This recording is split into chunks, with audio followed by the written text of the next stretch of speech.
विकास की परिभाषा railway station का एक्सलेटर से नहीं माने शुरू होता है जी। कि रेलवे में एक्सलेटर बना दिए। हाईवे बना गरीब के थाली के रोटी से विकास की परिभाषा शुरू होती है। तो कहावत है कि रस्सी जल गई ऐंठन नहीं जा रहा है, तो उसी तरह की बात है इनके साथ। 63 सीटें कम हैं, बैसाखी के बल सरकार चल रही है। एक तरफ माननीय नीतीश कुमार जी हैं और दूसरे तरफ माननीय चंद्रबाबू नायडू जी हैं।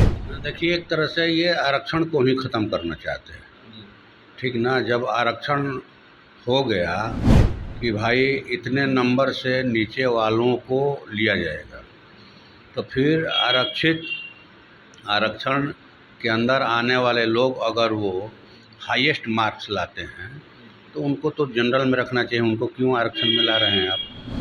घमंड में माते हुए नहीं चल सकते हैं, इसलिए कि मजबूत विपक्ष है लोकसभा के अंदर। हम लोग उनकी नाक में नकेल डालने का काम करते हैं। नमस्कार, फर्स्ट बिहार झारखंड देख रहे हैं आप। मैं हूं आपके साथ सदन सिंह। सुप्रीम कोर्ट द्वारा SC/ST आरक्षण में दिए गए क्रीमी लेयर के फैसले को लेकर आज कई संगठनों ने भारत बंद का आह्वान किया है। बसपा, RJD और CPI-ML द्वारा भी समर्थन दिया गया है भारत बंद का। इन्हीं विषयों पर हमारे साथ बातचीत करने के लिए आरा से सांसद सुदामा प्रसाद हैं, जो कि CPI-ML पार्टी से भी हैं। आज आप लोगों ने भारत बंद का आह्वान किया है, आखिर क्यों? हमारा आह्वान नहीं है भारत बंद का, हमने इनका समर्थन किया है कि भाई जेन्युइन मुद्दा है, ठीक ना। अब इस पर हमारा समर्थन है और पूरे बिहार में या देश में जहाँ कहीं भी हमारे कॉमरेड हैं, साथी हैं, वो उस बंद में शामिल हैं, सक्रिय समर्थन कर रहे हैं।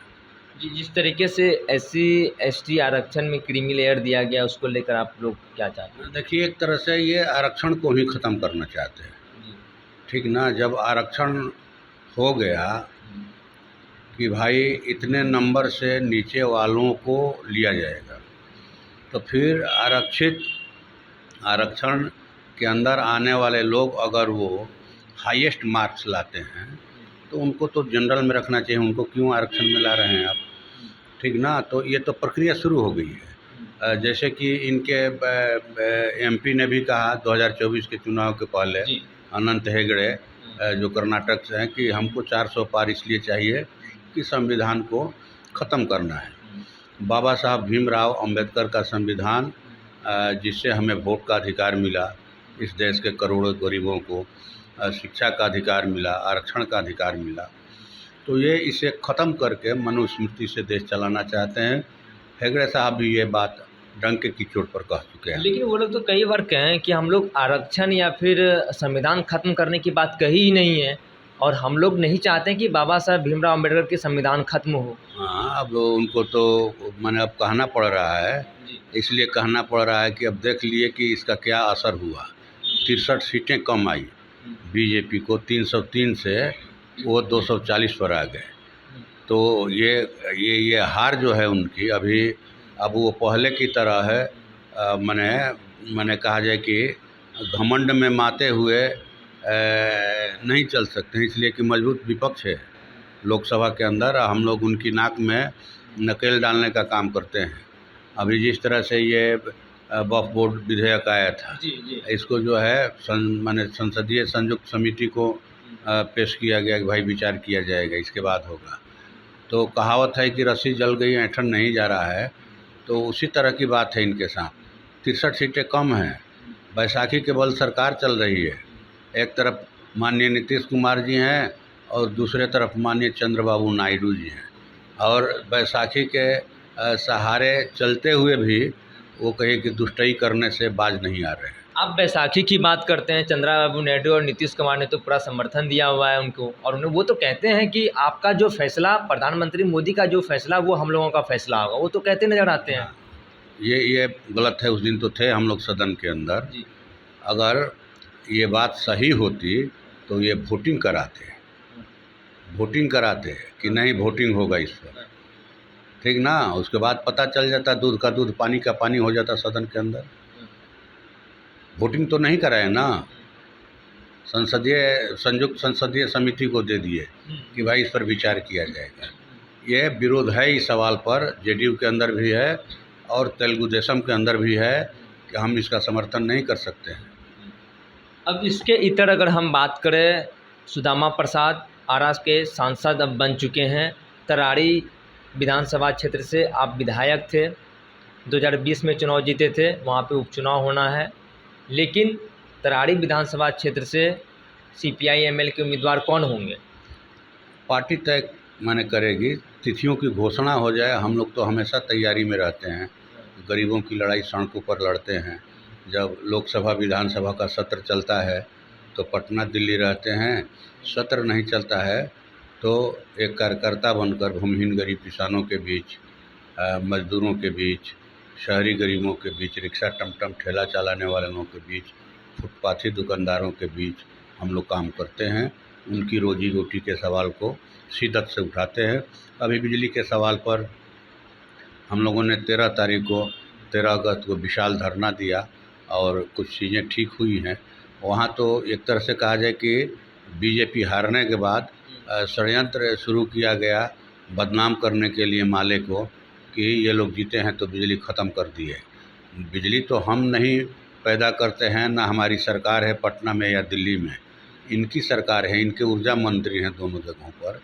और हमने धरना में जो अधिकारी आए थे उनसे पूछा, हाँ, पावर ग्रिड के अधिकारी आए थे चंचल साहब, कि आपके यहाँ बिजली की क्या उपलब्धता है। उन्होंने कहा कि 360 मेगावाट। एग्जीक्यूटिव से हमने कहा कि आप बताइए कि आपको ज़रूरत कितनी है, बिजली की खपत कितनी है। तो आरा डिवीज़न में जो है 110 मेगावाट, जगदीशपुर डिवीज़न में 115 मेगावाट, कुल 225 मेगावाट बिजली की ज़रूरत है। 24 घंटा बिजली दीजिएगा तब। अब बिजली है 360 मेगावाट, 135 मेगावाट सरप्लस। तो ये कटौती क्यों हो रही है? इसका मतलब किसी कहने पर आप बिजली काट रहे हैं तो इसको आप ठीक कीजिए, नहीं तो जनता ठीक करेगी, आंदोलन करेगी आपके खिलाफ़ में। फिर हमने कहा कि आप ये बताइए कि जो स्मार्ट मीटर लगाया जा रहा है, ये स्मार्ट मीटर लगाने के आपके पास कोई ऊर्जा विभाग का कोई सर्कुलर है लिखित, या केंद्र राज्य सरकारों का? तो नहीं, कि मौखिक दबाव है अधिकारियों का। हमने कि दबाव है, दबाव पर आप इतना बड़ा रिस्क उठा रहे हैं। गांव का जो गांव नहीं लगा रहा है उसका पूरा बिजली काट दे रहे हैं। अगर कोई बच्चा मर जाए, कोई बीमार मर जाए, किसी घर में डकैती हो जाए रात के अंधेरे में, तो आप रिस्क लीजिएगा? आप पर लोग केस करेंगे तो ये मौखिक आदेश देने वाले नहीं आएंगे बचाने। अब ये बताइए कि ये इसका किस कंपनी का है स्मार्ट मीटर, कौन है इसका ठेकेदार? तो बोले कि अडानी इसका ठेकेदार। तो बोले कि अडानी जी की कंपनी का ये स्मार्ट मीटर है, और ठेकेदार का बोले कि नाम नहीं मालूम है। तो ये विश्वास करने वाली तो बात नहीं है कि बिजली विभाग के अधिकारी को ये मालूम नहीं हो कि माने कौन है इसका ठेकेदार। आपको बिजली का जो पोल गाड़ते हैं उनके ठेकेदार का नाम मालूम है, जो तार लगाते हैं उसके ठेकेदार का नाम मालूम है, और जिसके माने लिए आप इतना बड़ा मौखिक माने आदेश पर आप इतना बड़ा रिस्क ले रहे हैं, उस ठेकेदार का नाम मालूम नहीं है, तो आप गज के फेरा में थान हार जाइएगा, नौकरी से हाथ धोना पड़ जाएगा। सुदामा प्रसाद जी, आपसे एक सवाल ये है कि आप तरारी से विधायक रहे हैं, सुनील पांडे अब बीजेपी में शामिल हो गए हैं, दल बल के साथ अपने बेटा को भी शामिल किए हैं, वो सेकंड पोजीशन पे तरारी में रहे। उनका अधिकार है किस दल में रहेंगे। उनको लेकर आपकी क्या रिएक्शन है? क्योंकि 2020 में सेकंड नंबर पे मात्र 243 फिर जीतेंगे, इस बार भी जीतेंगे। हमारी तैयारी चल रही है, हम लोग हमेशा जनता के बीच में रहते हैं। सुदामा प्रसाद को लेकर कुछ नेता ये भी कहते हैं कि आरा का विकास पहले हो रहा था, केंद्र में मंत्री ऊर्जा मंत्री थे RK सिंह, अब तो आरा का विकास भी नहीं हो पाएगा। क्या विकास हुआ है? जो लोग बीजेपी के नेता ये बोलते हैं, हमने तो कहा कि भाई आप 10 साल से यहाँ मंत्री हैं, सांसद हैं, आप अपना रिपोर्ट काट दीजिए। जिस सांसद का सांसद निधि ही ख़त्म नहीं हुआ, खर्च नहीं हुआ, 17 करोड़ रुपया बच गया, कैसा विकास हुआ आदमी माने करेगा? विकास की परिभाषा रेलवे स्टेशन का एक्सलेटर से नहीं माने शुरू होता है जी, कि रेलवे में एक्सलेटर बना दिए। गरीब के थाली के रोटी से विकास की परिभाषा शुरू होती है। युवाओं के रोजगार से जो है विकास की परिभाषा शुरू होती है। किसानों के खेतों में पानी से विकास की परिभाषा शुरू होती है। हमारे लिए तो विकास का ये परिभाषा है कि जो शहरी गरीब हैं, जो ग्रामीण गरीब हैं, उनका जीवन गरिमामय हो, सम्मानजनक हो, इसके लिए सरकार हर संसाधन उनको मुहैया करावे, यही विकास है। धन्यवाद। देखिए, सुप्रीम कोर्ट के द्वारा SC ST आरक्षण में क्रीमी लेयर दिए गए फैसले को लेकर आज तमाम संगठनों ने भारत बंद किया है, जिसका समर्थन CPI-ML ने भी किया है। उनका कहना है साफ तौर पर कि प्रधानमंत्री मोदी और भाजपा ने जो षड्यंत्र रच रहा है देश में, उसको हम लोग विफल करेंगे। और वहीं तरारी विधानसभा को लेकर साफ तौर पर इन्होंने कहा कि वहाँ का जो चुनाव है हम लोग जीतेंगे। देखना दिलचस्प है सुनील पांडे आने के बाद कितना चुनाव में मज़ा आता है।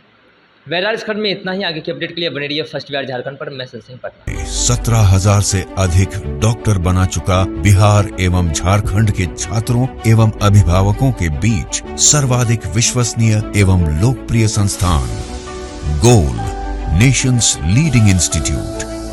हमारा विश्वास गोल के साथ।